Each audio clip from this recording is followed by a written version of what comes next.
All right. Today's chapter is going to be very popular.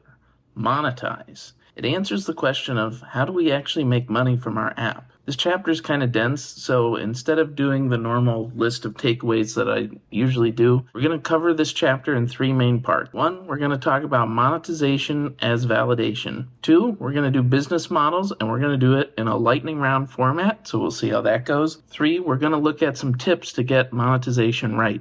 First out of that list is monetization as validation. Basically, before you actually start charging users for your app, basically what you can do is you can set up a page that offers payment plans and you can see how many users actually click it. You don't actually charge them, but seeing how many people actually make the decision to go and look at your payment plans can tell you exactly how many users are seriously interested. And Pieter talks about an example where he actually added a buy button. He had users enter their actual credit card details, but as soon as they filled it out, he sent them a message saying that their card wasn't charged and they were still working on their product, and that gave him a very good idea of how many people were actually interested in the thing he was building. So before you actually monetize your app, monetization can act as a great way to validate your business. Now we'll talk about business models. I counted 9, but there are a couple extra ones in the chapter if you're interested. I'm going to go through these as fast as I can, and if you want more detail, you can read the chapter, or you can Google it or whatever. Let's see how I do. Number 1,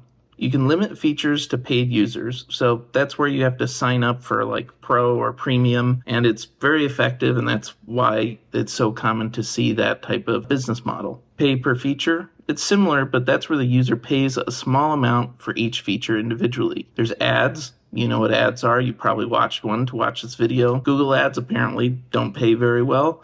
And Pieter recommends that you actually find a company that sells a product similar to what your app does or that's in a related market, and you create a native ad that fits in very well with your app. Fourth is sponsorships. So this is popular with open source projects, and basically if a company benefits from your project or you think they could benefit from your project, you ask them to sponsor you, give you a small monthly stipend that's cheap for them and a lot of money for you. That way you can get paid for your project. Patronage. This is a business model that's something like Patreon, where viewers are asked to support development directly. Subscription-based memberships. If you have a Netflix account, you know what a subscription is. Speaking of subscriptions, have you subscribed to Busy Book Club? Then there's the community model. That's where users pay to be part of a community. It's a great option because software for forums is very low maintenance, and really the only thing you have to do is moderate those forums. And I'm pretty sure this is actually what School is mostly used for, but I haven't really investigated that platform. Let me know in the comments if you have.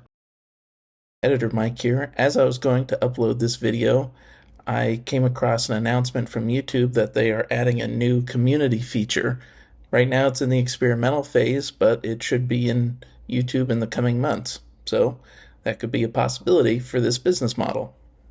Then there are job boards, and I know Pieter Levels has Remote OK, which is a job board for remote jobs, and he says making a free job board for a certain niche is incredibly effective because companies will often pay a lot of money to find the right talent, and it's a B2B business, so you need relatively few customers along with high prices to be profitable. And then finally he mentions conditional payments, and these seem like accountability systems. Basically, these are apps that are free until the user doesn't meet a condition that they agreed to. And he gives the example of a fitness app that charges users if their phone's GPS data hasn't gone near a gym in a certain amount of time. Now for our third and final section, here are some tips and tricks to make monetization of your app more effective. Number 1, if you want to start charging money as fast as possible and you want to avoid all the typical coding work, you can actually use Typeform to integrate Stripe right away. Number 2, you should expect some customers to ask for refunds. And when this happens, you should absolutely give them those refunds for 3 key reasons. Number 1, you don't want them to go around the internet talking trash about your app. You want them to have a good experience. Number 2, you don't want them to ask their bank for a chargeback. Chargebacks come with fines, and they can end up costing you more money than the original refund. And then number 3, and this one's a very interesting one, is it's an opportunity to ask for feedback.